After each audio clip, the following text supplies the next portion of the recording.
Thinking positively doesn't work when our physical body, doesn't work. And this is why I think a lot of the messages in the world of mindset could have it all wrong. Welcome to the Awesome Human Podcast, your path to total human optimization. Ready to unleash your 100%? Let's go. In the world of high performance, we discuss mindset a lot. Have a positive attitude. Think positively. Mindset is everything.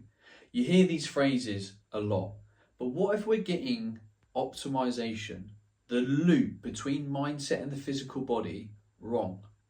See, I have a theory, but this is a theory that's shared with other great minds out there like Tim Ferris, in that we should first focus on our physiological state, which then drives our internal story, or at least puts us in the right trajectory, which then informs a healthy view of the strategy, the practical bits that we need to take to get to where we want to be.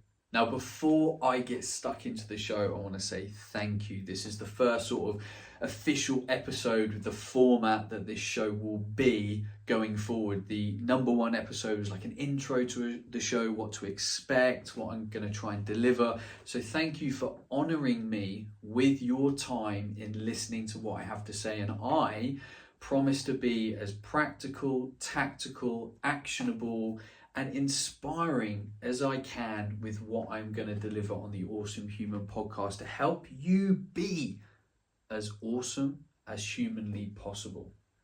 So let's get straight into the show, the promise. So the title was State, Story, Strategy. I heard this phrase from Tim Ferris a couple of months ago on the Chris Williamson podcast. Amazing show, amazing discussion. Tim Ferris is a great mind in the world of health optimization. And it really struck a chord with me because I've been trying to piece together kind of a theory, and I've been kind of fumbling around with it, if I'm honest. And then when Tim said it, I was like, of course, that makes sense. And the guy's been studying this for a long time. And what this came down to is if we can optimize our physiological state, this will then drive a healthy internal story, and we can then implement the right strategy for us to get the changes that we want to see in ourselves and in our lives. Now, what we hear in the world of mindset right now is a lot of different kind of perspectives and theories, but you'll quite often hear things like think positively, take positive action, surround yourself with positive people. Like, all of these things are good to an extent, but they will literally fall on deaf ears if someone is in not a good physiological state to even think about actioning them. So I was in a state of depression for a long time. I had long COVID, which made me depressed. I felt like I wasn't living in my body. I had a constant migraine all the time. I felt terrible.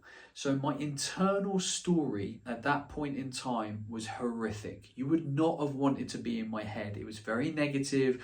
I was playing the victim until I learned to take control, take responsibility of my state and take action on it. But I stayed there for a long time.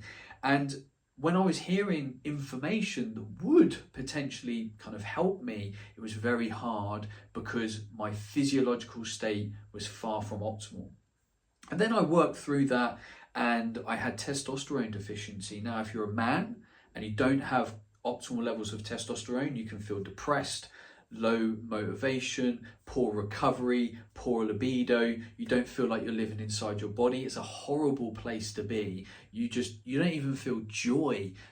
You don't even feel sadness. You kind of feel numb. And again, my internal story really suffered. And it made me really reflect on human optimization and how so many of us are trying to do so many things with our mind, including me, when actually the mind would quite often, I'm not going to say fix itself because that would be incorrect. It would be a lot healthier, a lot more positive if we were in a good physiological state.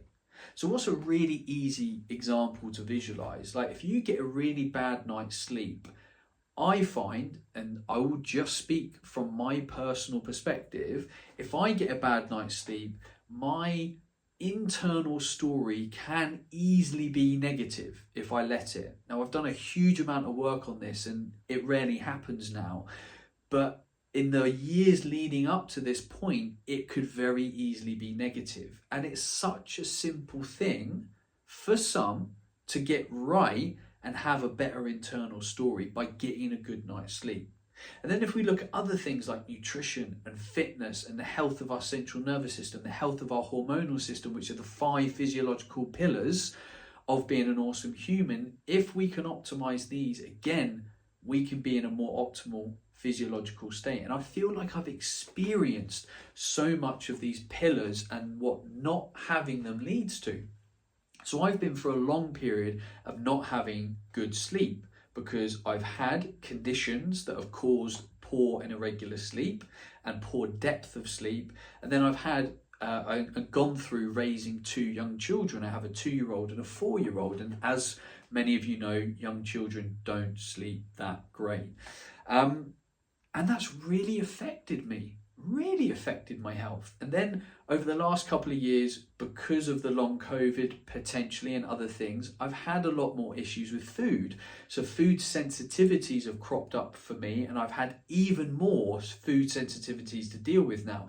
And that means some foods, like for example, if I eat tomato seeds, literally within 20 minutes, I'll get a migraine. So actually, that stuff when it comes to my nutrition has a huge impact again on my mental function, because I've now got to spend the rest of the day with a migraine. And how do you feel when you have a migraine?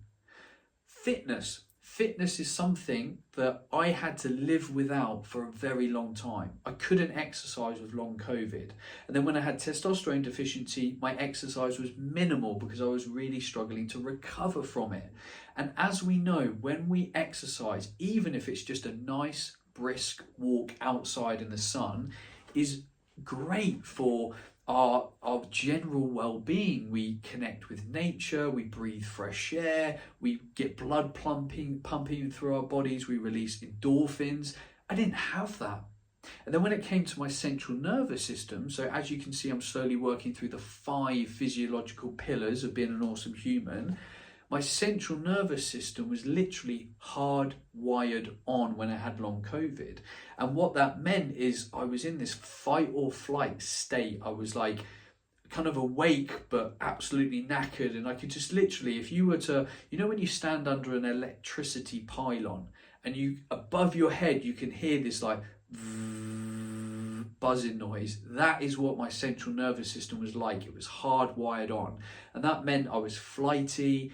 I wasn't consistent with my energy. I felt always on edge, and it just was not enjoyable. And then number 5, hormones. Your hormonal function can drive a low mood so quickly. Ladies can attest to this. There's particular times in the month, during the period, the cycle, where they will get a lower mood because of what is happening with their hormones. You ask anyone with a hormonal issue, it's very easy for them, they will feel quite often depressed, maybe all day, maybe parts of the day, maybe parts of the week or the month, because of how hormones are driving cognitive function. And this is where I feel there is so much mileage, so much conversation to be had in optimizing our physiological function. And really what we're doing is we're providing for our innate human needs. We need good quality sleep and enough of it. We need real food and enough of it to thrive. We need to move. We need to challenge our bodies. We need to stress our muscles and our bones. We need a healthy, functioning central nervous system. Right now in this day and age, our central nervous system is doing too much work because there's just too much crap going on in our lives. A lot of us are doing a lot of things. We're working a lot, we're training a lot, we're living very full lives. And while that can be good to an extent, it has to come as a load and a stress to the central nervous system. And I know this because I've had to become so dialed into my central nervous system to recover from the issues that I had, because they were so connected to my central nervous system and its day-to-day functioning. And now I can literally feel where my nervous system is at. It's like I'm tuned in to the electrical field in my body, and that kind of like buzz standing under the pylon, and I can connect it now to like sleep, emotional state, food, etc. And it's so important. And then hormones, I've had to really fight and work and be incredibly patient to bring my testosterone status into an optimal function. And when it wasn't in an optimal function, I would live every day depressed, low, unmotivated, not feeling joy or sadness or anything, and not feeling like I was living in my body. And I never want to be there again. And I never want you, if possible. And that's probably very unrealistic, because in life things happen. But let's try and minimize the low experiences, the non-optimal days in your life, by being as optimal as humanly possible from a physiological standpoint. So when you see messages online and they're saying things like, get your mindset right, think positively, blah, blah, blah, blah, that's great. But that can often only be absorbed by a human that is in a pretty decent physiological state. I was speaking to a guy the other day who works within a men's mental health charity. And they were talking about how they go about speaking to men that are in a pretty low place, and they want to help themselves. And they were talking about the process of the talk therapy. And I just said to him, I was like, so what happens if that guy is drinking alcohol quite often? What happens if that guy has got low testosterone? What happens if that guy is not exercising, not eating well, and talking about all the physiological stuff? And we had a really good debate around the value of that stuff feeding the model that they were trying to kind of like implement. And I'm not saying at any point that what they were doing is wrong. But at that point in time, I felt it my duty to almost like challenge the model of how we approach mental health from just being a talk and open up game. Because if someone is drinking alcohol often, for example, it's going to be very, very hard for them to be mentally well, because alcohol is a toxin and a depressant. And it affects your mood hugely.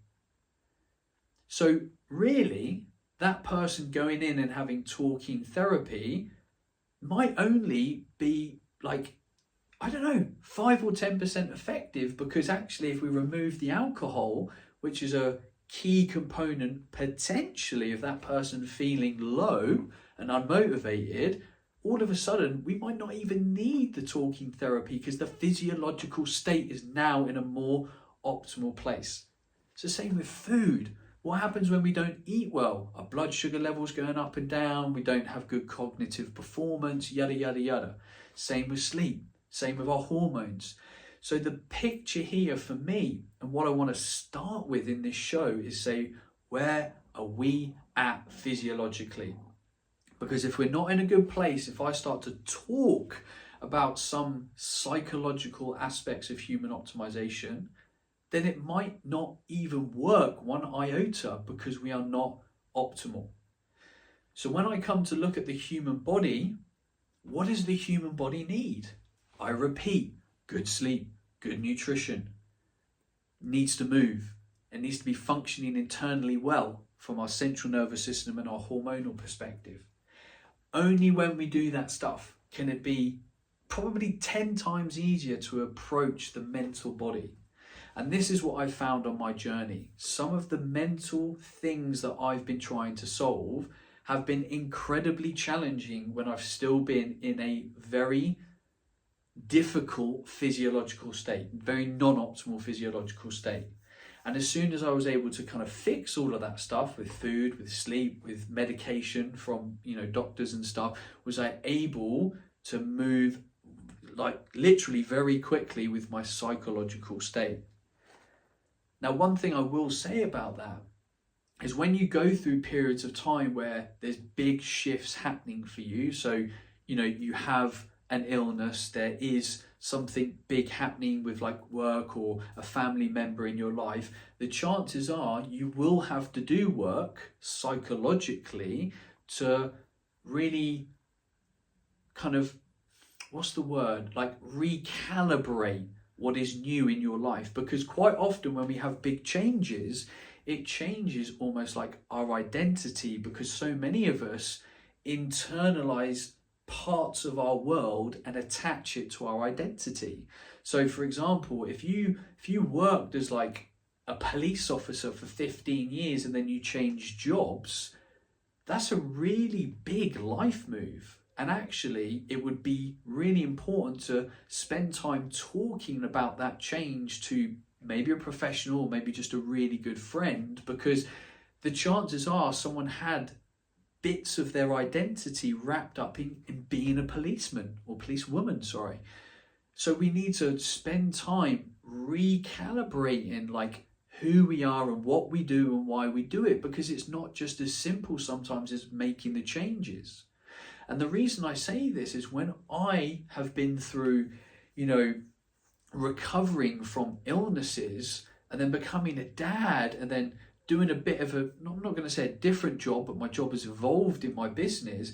I've kind of been sat there like, oh, the guy that I am no longer that guy. I no longer play rugby anymore. I no longer travel as much. I no longer can train as hard. Like there's all these things. And the problem is you can attach your past identity to that stuff and literally spend every day mourning who you were rather than embracing who you are today. And that has been part of the mental and emotional and spiritual evolution for me, as really just embracing everything that is and all the change that has happened and all the beauty in it. But that was a really hard thing to do and almost felt impossible when my physiological state was in a non-optimal place. As soon as we got there, the kind of web started to unravel very, very quickly. So when we look at these three words, state, story, strategy, we've kind of covered state, physiological. Story is our internal mental dialogue and how we view ourselves and the world, and the stories that our ego is constantly having a conversation with us about.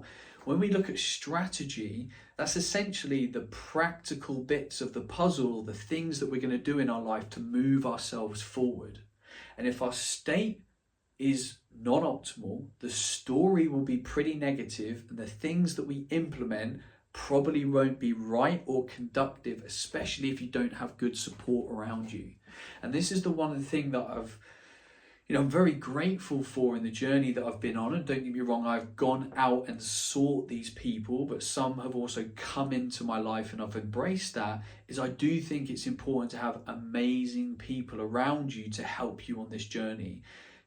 Too many, including me, are going about changes in life that are big without really good support.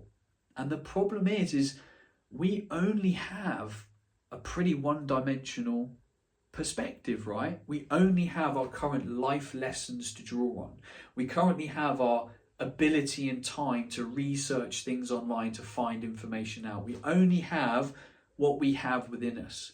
And that's why it's important to seek good books, good, online bits, but also good people that can say, hey, I've been here. I know what you're going through. You need to be aware of these three things. Now, we need to be willing to accept that information as well. And I will freely admit that my ego has got in the way of great advice many, many, many times. I'm almost embarrassed about it now.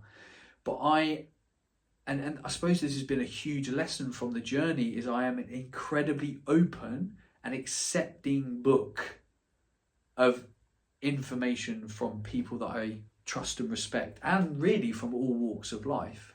Being a coach in my early days in my career, I very much thought, oh, I'm the guy that helps and tells other people, stuff, optimizations for their life.